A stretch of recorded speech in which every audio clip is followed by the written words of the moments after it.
The shorthanded Heat take on the Celtics on Wednesday, but what can we expect in Game 2? Will tensions flare? Can Tyler Hero and Bam Adebayo carry Miami? Plus, Dr. Daniel Kharrazi, former orthopedic consultant to the Lakers, joins the show to talk about Jimmy Butler's knee, his expected recovery, and the long-term ramifications of his injury. Another great episode of Locked On Heat.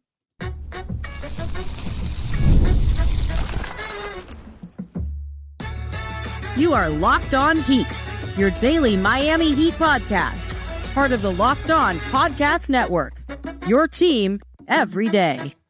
Locked On Heat, your daily podcast on the Miami Heat. Thanks for making Locked On Heat your first listen every day. I'm Wes Goldberg, editor at allyoucanheat.com. Joining me as always, credentialed Heat media member David Ramil. However you're tuning in on YouTube, Odyssey, or your favorite podcast app, thanks for making Locked On Heat your first listen every day. There's been a lot of conflicting reporting about Jimmy Butler's MCL injury, questions about whether it could have been diagnosed before an MRI, so we'll talk to a doctor to get some answers. Before we get to Dr. Daniel Kharrazi about Jimmy Butler's MCL injury and how long he's going to be out, let's look ahead to Game 2, Heat Celtics tonight. David, if you can make one adjustment from Game 1, what would it be? Like in terms of how Miami attacks or their shooting ratio, or a specific, like, could I just say have Tyler score 40 points? Would that be a necessary adjustment? Because I think that's kind of a cop-out, but I think that's necessary for Miami. Like, I think they need to be aggressive. I think they need to be able to get to the free throw line. I think Tyler in particular needs to be the guy who handles the scoring load for Miami. And I know I mentioned this after the Game 1 loss, but I think that's the direction that the Heat need to go to in order to kind of make things much more competitive. Certainly that wasn't the case in Game 1. But if you're looking at it from that perspective, my thought process is Tyler needs to be much more effective and aggressive and get to the line to balance things out in order to give Miami even a puncher's chance against the Celtics in Game 2. He took only 13 shots in Game 1. Jaime Jaquez, for comparison's sake, took 16 shots. Bam Adebayo took 18 shots. I'm glad you bring it up because Eric Spoelstra brought it up at practice on Tuesday, talking about how the Heat need to figure out a way to free up Tyler Hero a little bit more. And I think part of that is just getting Tyler Hero those shots. The Celtics, they put Jrue Holiday on Tyler Hero right away. And that is a tough assignment for Tyler Hero. Jrue Holiday, a physical, a strong defender. Tyler Hero, not a physical, strong offensive player, more of a finesse, skill-based player. And Jrue Holiday was just knocking him around the entire time, taking him off his spots, fighting over those screens. The few times that Boston did trap, obviously it takes the ball out of Tyler Hero's hands.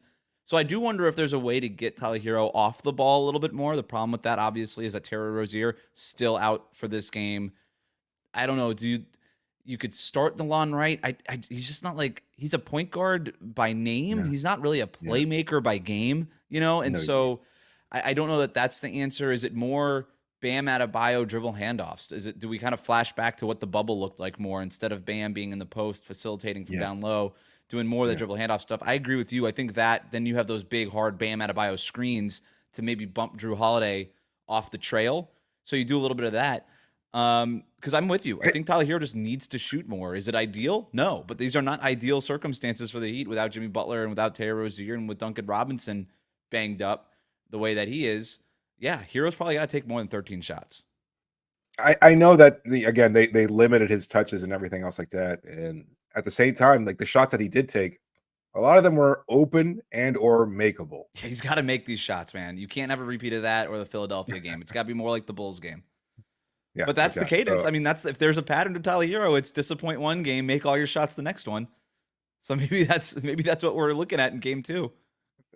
It'd be a nice adjustment then if all of a sudden he goes for 35 or something like that. But that seems that's a tough challenge for him because I mean it's not taking anything away from what Boston does defensively. They're a very good defensive team, obviously, but that's not to say that Tyler cannot take better advantage of those opportunities when they come to him. What about you? What's your adjustment? Well, just to piggyback on that in terms of offensive adjustments, because I do have a defensive adjustment that I want to talk about. But Tyler Hero's got to get up more shots. The Heat need to get up more three-pointers. They can't get outscored by 30 points from beyond the arc the way that they did in Game 1. And Eric Spoelstra said this. I'm going to read a quote from Spo from practice today. He says, I understand the math to it. I mean, you don't want to lose 30 points in a certain area. We shot more threes last game. We still left some on the table. I don't know if we'll end up shooting 49. So there's going to have to be some kind of balance, bring their number down a little bit. We're not going to bring their threes down to 25. That's not realistic. And we're not going to shoot 50. But there is a balance there where there's a line where we can take a few more and hopefully get them off of a few more. And I thought that was maybe one of the more honest answers I've heard Eric Spoelstra give all season in terms of like, hey, here's the basketball part of it. Here's what our game plan is. And I love it. It's exactly what we were talking about after the last game. Like the disparity, it can't be that. It can't be the Celtics by the end of the first quarter have taken 18 3-pointers and you've taken 4. That's just not going to work. And that, to Kendrick Perkins' point, the Heat could have made 100% of theirs 2-pointers and it wouldn't have mattered. It would not have kept up with the Celtics taking that many more 3-pointers. There is math to it, and the Heat have to shrink that gap. So, yeah, all of that stuff part and parcel with each other. But in terms of defense, the zone's got to go. It's got to go. The Celtics, rewatching that game, David, they were so prepared for that zone. I wonder if, even though they did not know their opponent because of the Heat Bulls play-in game on Friday, they didn't know their opponent for like less than 48 hours. I think they spent the entire week preparing for the Heat anyway, because they said, well, if it's the Bulls, we'll just figure that one out. That's not that complicated. Drew Holiday, we could just put him on Kobe White. We'll be fine. I think they spent the entire week practicing their offense to attack the zone, because it wasn't just what most teams do against the zone is, hey, let's dribble it up. Oh my God, it's this 3-2 zone or the 2-3 zone, whichever one the Heat are going with. There's a wall of defenders in front of us. Pass to the side pass. Somebody settles for a 3-pointer and it clanks off the back of the iron. They didn't do that. They dribbled into the zone. They attacked the zone. They knew exactly what passing angles that they were looking for. They passed to open shooters, and then you got Sam Hauser looking like Larry Bird for a quarter. That's what ended up happening, and so they know how to attack this zone. The Heat have only used 15 possessions of zone against the Celtics all regular season, and it didn't work in Game 1 of the playoffs. They have to throw it out. It's not going to work. It's not going to work in this series. And so, unless maybe just a light sprinkle here and there, but for the most part, in terms of a real game plan, it ain't going to work against the Celtics. So throw it out. What should you do defensively? Well, you got to be more physical with them. You got to bump them off their spots. You got to fight over these screens, maybe even a little bit of switching. But what I want to see is, and I wondered if they were going to do this going into Game 1, and they experimented with it a little bit, having Nikola Jovic guard Kristaps Porzingis, and that would allow Bam Adebayo to defend one of Jason Tatum and Jaylen Brown. Right. And they did it a little bit in Game 1, but not enough to my liking. Not enough to my liking. I understand that Kristaps Porzingis is going to cook Jovic at times. Like, Kristaps Porzingis is too good. He's going to get Jovic reaching into the cookie jar, and he's going to bait him into fouls, and it's just going to happen. And my thing is, live with it. Don't go away from it. Accept that it's going to happen, but also accept that, like, in the greater good of everything, having Bam guard Jaylen Brown or having Bam guard Jason Tatum to make sure one of those guys don't go off, that to me is more important. And if Porzingis goes off and the Celtics beat you because KP went off, tip your hat, man. Like, that's it. That's the game. But you can't let Tatum or Jaylen Brown beat you. That would be, to me, like, if you're Eric Spoelstra, and Spo does this all the time, let's take away the one thing that you're trying to get to. Take away one of those wings. And Bam Adebayo, I think you have him guard Jaylen Brown. You have Caleb Martin remain on Jason Tatum. And then you have Jovic just figure it out against Porzingis. And even when Kevin Love is in there, he could do the same thing. So that would be my one defensive adjustment I would make, is just lean into that. No, I agree 100%. I'm a little surprised that they did not go to that more often. I thought, we saw that against Chicago on Friday when he handled Nick Vucevic. And I know obviously it's a very different matchup, but if you're mostly concerned, and what you saw mostly from Kristaps Porzingis and where he was most dangerous was, well, he was that, one guy who was available and open when Miami's zone just completely broke down. Well, if you're at least shifting to more man-man defense, I think Jovic can do a better job of at least just covering him and just being a defender, somebody that can obstruct him a little bit. Like, at 7'3", he's going to get that shot over everybody. But why not at least try to make things a little bit more difficult? And so I'm a little surprised that they didn't go to that. And he was cooking everybody regardless. So why not throw him out there? So I don't see that he might cook Nikola Jovic excuse or reasoning is a effective one, considering he was still very dangerous regardless. And let Bam loose. Like, let the Bronco buck, you know what I mean? Like, Bam's greatest defensive play of his career, the highlight of his career, was not guarding a center Sure. one-on-one. It was coming over from the weak side against the Celtics in the Eastern Conference Finals in the bubble and blocking a shot at the basket. You need more of that from Bam if you're going to have any chance in this game too. Coming up next, we call Dr. Daniel Kharrazi of Cedars-Sinai Kerlan-Jobe Institute in LA. He's also the former orthopedic consultant to the Lakers. We're going to talk about Jimmy Butler's injury and the reporting around it. That's next on Locked On Heat. Today's episode is brought to you by DoorDash. Look, moms are a gift, and you want to give them the best Mother's Day possible. You want to get gifts as thoughtful as she is. And one of the things that I know a lot of people like doing for their moms is, preparing a meal. But let's say you're not a very good cook, right? You want to get something delivered to your house, something that shows exactly how much you love and will appreciate your mom. Well, guess what? That's the time to get something from DoorDash. You can select from hundreds of different restaurants in the area. You can get an expertly crafted bouquet, even the best of self-care essentials, whatever you might be looking for. You'll find it right there. This Mother's Day, get something thoughtful for mom via DoorDash. Get all your Mother's Day gifts all in one place and get 50% off your next order up to $15 when you spend $15 plus on your next flour, convenience, grocery, or retail order now with code LOCKEDONBA. That's LOCKEDONBA.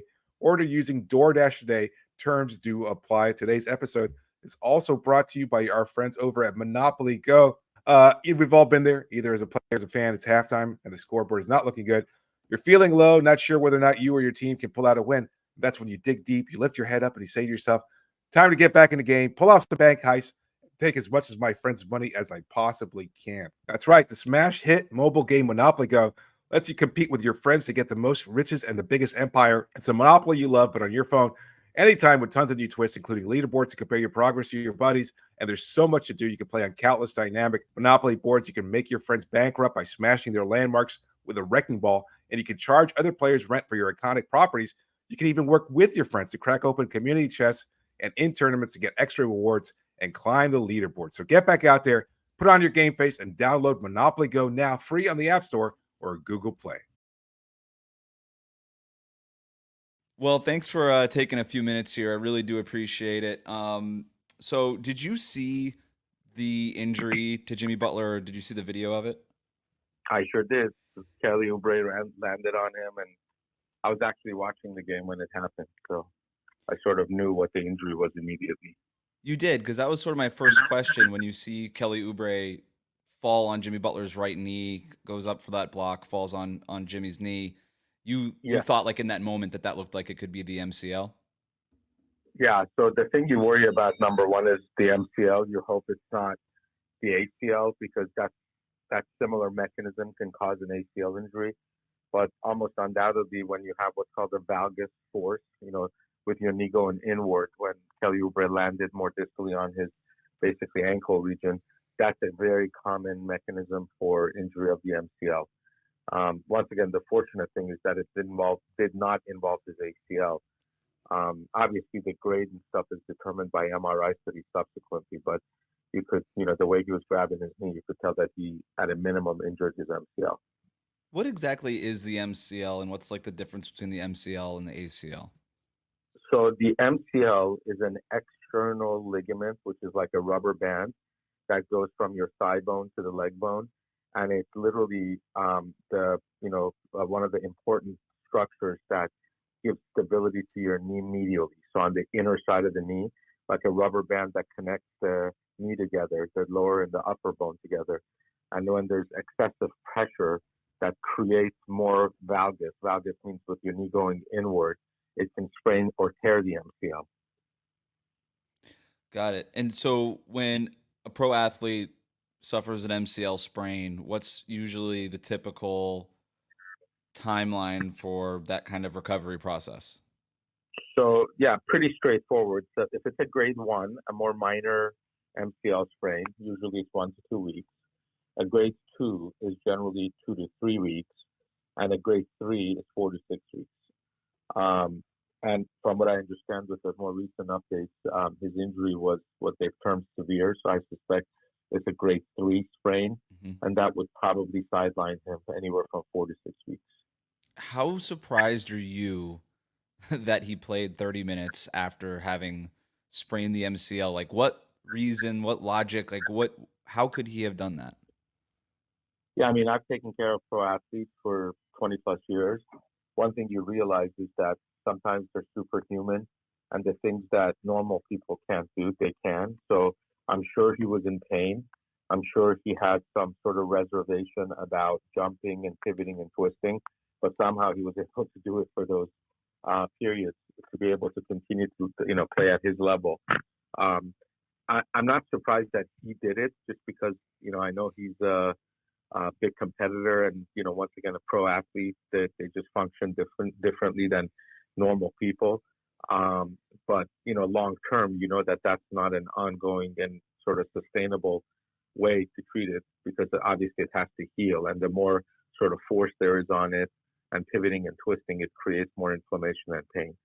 I think that probably just having the energy of the game and sort of the excitement of the game probably made him forget some of that stuff and was able to play. But as I said, I don't think that would have been sustainable, because the MCL obviously is a main structure that needs to heal and get better. And if you play on it, it won't be able to heal correctly. And how much of it at this point for Jimmy is it pain management versus like almost a functional, like is he limited functionally with what he's able to do with that leg, or does it really just come down to that pain management? Well, pain management is an issue the first generally 7 days or so, because it's a searing pain on the inner part of your knee, like almost like somebody stabbing a knife in that area if there's any sort of pressure on the injured ligament. But the pain tends to get better. But the healing is what's critical, and to allow the sort of the inflammation and all the edema and the fluid that sort of surrounds an MCL sprain to calm down, and then allow it to heal. That process is what takes about 4 to 6 weeks. So yeah, the pain is significant usually, the first 5 to 7 days, and then it gradually begins to be still there, but less of an issue. So 4 to 6 weeks for the recovery, but that for, obviously for a pro athlete, then after that 4 to 6 weeks, he's obviously rehabbing during that, but then there's probably like usually a window of getting into game shape and things like that. So when you say 4 to 6 weeks, as somebody who's treated pro athletes before, like the expectation isn't after 4 to 6 weeks that player can get on the court, or is it? Well, I mean, a pro athlete also recovers much faster in terms of being in game shape. So although 4 weeks is a long time, but if he's doing some rehab exercises that don't put any strain on the MCL, he's going to be close to game shape. Not quite there, but close to game shape. There are specific exercises and sort of physical therapy things that they can do without putting additional pressure on the MCL, things like electrical stimulation, muscle stimulation, that sort of don't let you get as much atrophy as if you didn't do those factors. But bottom line is, I do think that there is some time that will be required to get him into game shape, but it's not going to be, another 4 weeks. It should heal, and hopefully he'll be close to game shape in about 4 to 6 weeks. The reporting immediately after the tear, and I'm sure you saw this, was that, the fear was that he had a severe MCL sprain, but that was even before he underwent the MRI. And the pushback on that initial report was, hey, we still don't have that MRI. The MRI is going to be in a few hours. And the Heat were like, we're going to release a full update after the MRI. And of course, the MRI ultimately did show the MCL sprain, and then the team itself was said that he'd be out for several weeks. But I'm curious, like, is there a way to tell that it's an MCL sprain even before undergoing an MRI? Yeah, I mean, MCL, don't forget, years and years ago where there were no MRI studies, MCL sprains still occurred. And it wasn't like you can jump into an MRI machine an hour later. MCL sprains have traditionally been diagnosed by clinical exam, because the clinical exam can be sort of pretty precise based on the location of the pain. What you want to make sure when you get the MRI is that there's no meniscal issue, cartilage issue, or ligament issue with the ACL. So those are the three things you're also ruling out. The MRI also sort of gives you much more clarification on what grade of the MCL injury it is. That way it allows you to sort of have more of a idea of how long the recovery would be and how long the patient would be out without returning to play. So yes, can the diagnosis be made clinically? Absolutely. But I think the MRI gives you invaluable information on the meniscus, the ACL, and any cartilage issues that can be concurrent with an MCL sprain. What would be the test that somebody would do after a basketball game in a locker room? Like, what kind of clinical testing can somebody do before the MRI to kind of get a sense that, hey, yeah, maybe this is the MCL? So the MCL runs on the inner aspect of the knee, and it runs from an area called the medial femoral epicondyle down to the inner portion of the tibia. So if you palpate along that region, you will feel tenderness, which is a classic example. There may also be some localized swelling, but that same area can be inflamed if there's a meniscus injury. So that's why the MRI is critical. Also, when you put valgus pressure, valgus is when you give inward pressure to the knee with the knee flexed about 15 degrees. Typically, people who have an MCL sprain begin to complain of a lot of pain, almost like a, searing, sharp pain where the MCL is. So those are the two classic tests that are done. One is by palpation on examination, and the other one is by what's called valgus testing of the knee.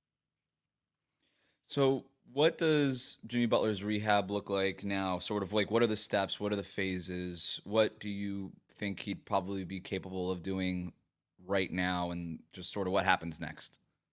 So the main thing you want to avoid when you have a grade 2 or 3 MCL sprain is putting additional valgus stress on the knee, because that tends to aggravate the MCL. So the types of things that he can actually do, a lot of sort of early rehab to focus on quadriceps and hamstring maintenance of their strength so that he doesn't get deconditioning of the hamstring and the quadriceps, which I think is critical. The first phase of it is healing, which we mentioned takes about 4 weeks. The main thing you want to avoid is pivoting, twisting, or sort of doing things on uneven terrain. So when you're walking on uneven terrain and pivoting and twisting, your MCL is a critical factor for giving stability to your knee. So you want to avoid those types of activities so that there's no additional pressure or force on the MCL to allow it to heal. But a lot of sort of electrical stim, muscle stim, quadriceps, hamstring modalities can help him so that he'll be hopefully close to game shape when this heals. Is there a chance that he made the grade of the sprain worse by playing on it, staying in that game against Philly? I mean, is there a chance? Theoretically, yes. Is it likely? No. I think once you have sort of that sprain pattern, unless there's direct trauma again, let's say if that same incident with Kelly Oubre happened again, then yes, that's a possibility that he can make it worse. But that's not a very common scenario. And I certainly didn't see anything in the ensuing sort of time he was playing that could have happened. So from this MCL sprain, is the full recovery expected here? What would be any worries that could come up? If you're going to have an injury that's going to heal typically on its own without surgery and has a very good outcome, MCL sprains are that injury to have. Obviously, if it was combined with meniscus, ligamentous injuries, there's a lot of long-term issues that you would worry about.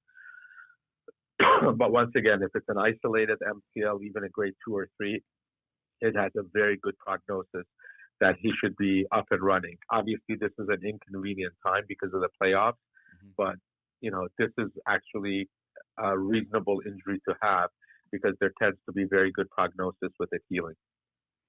And so there would be no worry, maybe any concerns about further injury. I mean, you hear this all the time with like calf strains. How are they related to Achilles? And I know that that's all obviously, a big debate too. But with the MCL, any type of overcompensation or anything like that, is there anything that people should be worried about? Somebody of Jimmy's conditioning, somebody of his strength, and he's young, so has a very good healing potential.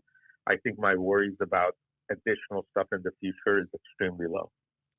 Got it. Well, I really appreciate the time, Dr. Kharrazi. I really do. My pleasure. My pleasure, Wes. Super informational. So thank you. You're very welcome. Today's episode is brought to you by FanDuel. It's playoff time in the NBA and the NHL. Baseball's in full swing, and FanDuel is your place to bet on every game. Right now, new customers get $150 in bonus bets, guaranteed. That's $150. Win or lose, you can bet on everything from slap shots to home runs to slam dunks, all on an app. that's safe, secure, and easy to use. So what are you waiting for? Visit FanDuel.com/lockedon and make your first bet an automatic win. FanDuel, America's #1 sportsbook. Today's episode is also brought to you by BetterHelp. Sometimes you just need somebody to talk to. If you got something on your chest, something that's been eating at you, or maybe you just want a different perspective, you might be looking to find somebody that's providing an unbiased voice, different from the regular people that you can talk to in your life. If that's the case, you might be looking to try therapy. And if you're looking for a therapist, then give BetterHelp a try. It's entirely online. It's designed to be flexible and suited to your schedule. So easy to use. Go online, fill out a questionnaire very quickly, and then they match you up with a licensed therapist, and they adhere to your schedule. Whatever you're looking for, whatever time slot works best for you, that's what BetterHelp provides. At the same time, if you need to change your schedule for whatever reason, you can always find a new therapist very easily using the website. So make sure to visit betterhelp.com/LockedOnBA. Get 10% off your first month, but that's only at BetterHelp, HELP.com/LockedOnNBA. We'll be right back.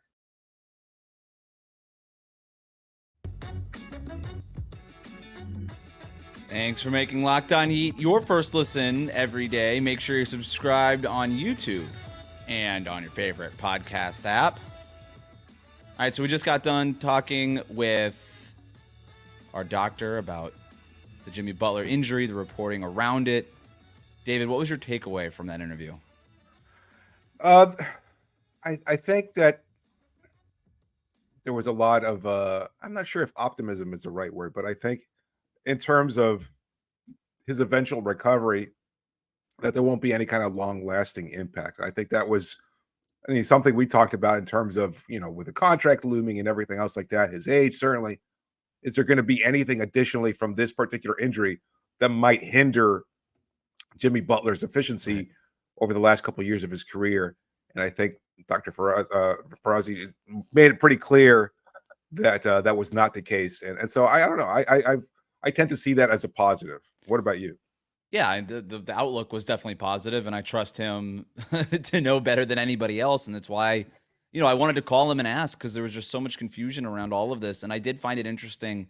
You and I have talked a lot about, Sean Sarania, how is he knowing of this before there's any MRIs done, and then the Heat pushing back on, hey, we don't know anything until an MRI is done. And he said basically, like, we didn't always have MRI machines, and people still had MCL sprains, and we figured it out somehow.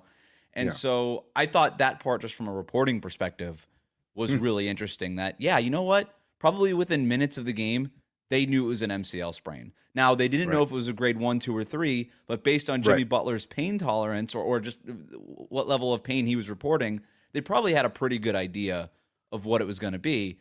And so that's probably why we get some of that reporting out there. And look, that's what we know. 4 to 6 weeks is about right. I think the difference between talking about weeks or months, it kind of falls right into that, right? 4 to 6 weeks is weeks or months. So that's sort of where we're at. To me, my biggest takeaway was that basically the entire time, for 30 minutes after Jimmy Butler got hurt against the Sixers, he was playing like he felt like he had a knife stuck in his right knee. That, to me, was my biggest takeaway. And he still just went out there and did it and got 3 more steals and 13 more points in 30 minutes. And then he did that with leaping a passing lane, right? While feeling like he had a knife stuck in his right knee. That could not have been pleasant.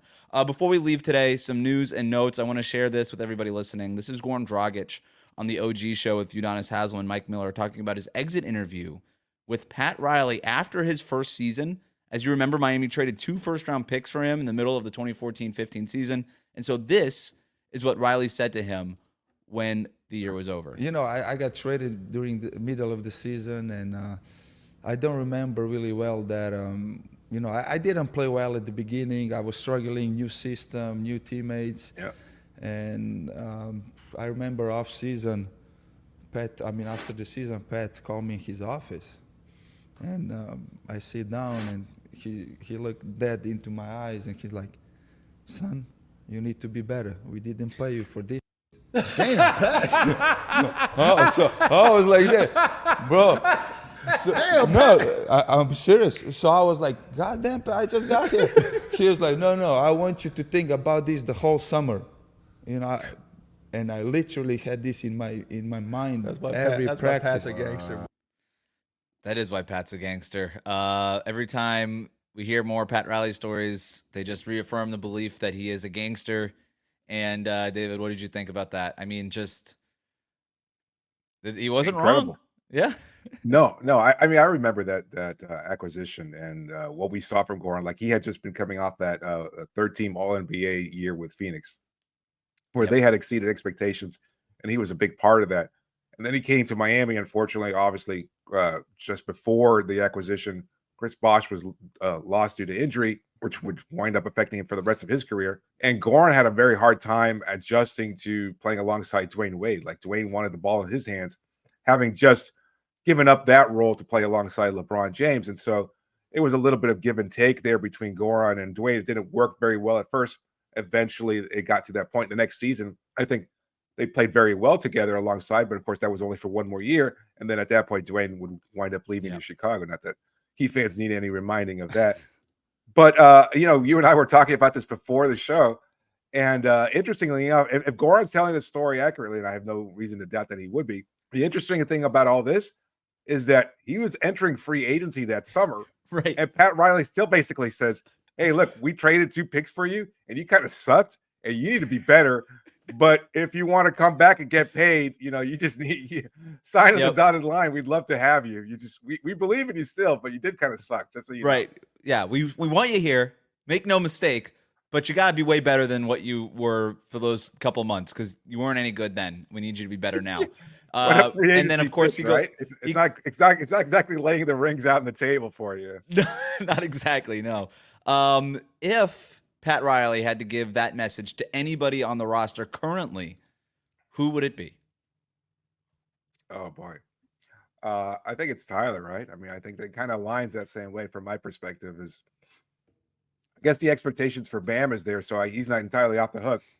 But I think if you can't make your free agent acquisition this summer, if you can't pull off that big trade similar to what you did last year, you probably have to have that same kind of conversation. Say, Tyler, we thought you were going to be a 20-something point per game scorer. It hasn't worked out that way. We need you to be better. So we didn't pay you to be a third option, a fourth option offensively. I think it's Jimmy Butler. I think when he's in the office talking about an extension, Pat Riley said, well, you want the extension? You can't play 2/3 of our games and not be at an all-star level. I think that, we need more from you, especially if you want some more money for more years. So that's who I think probably gets that message if Pat Riley has to give it to anybody.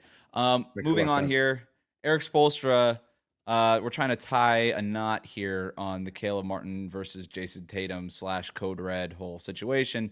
Spoelstra was asked about it after practice on Tuesday.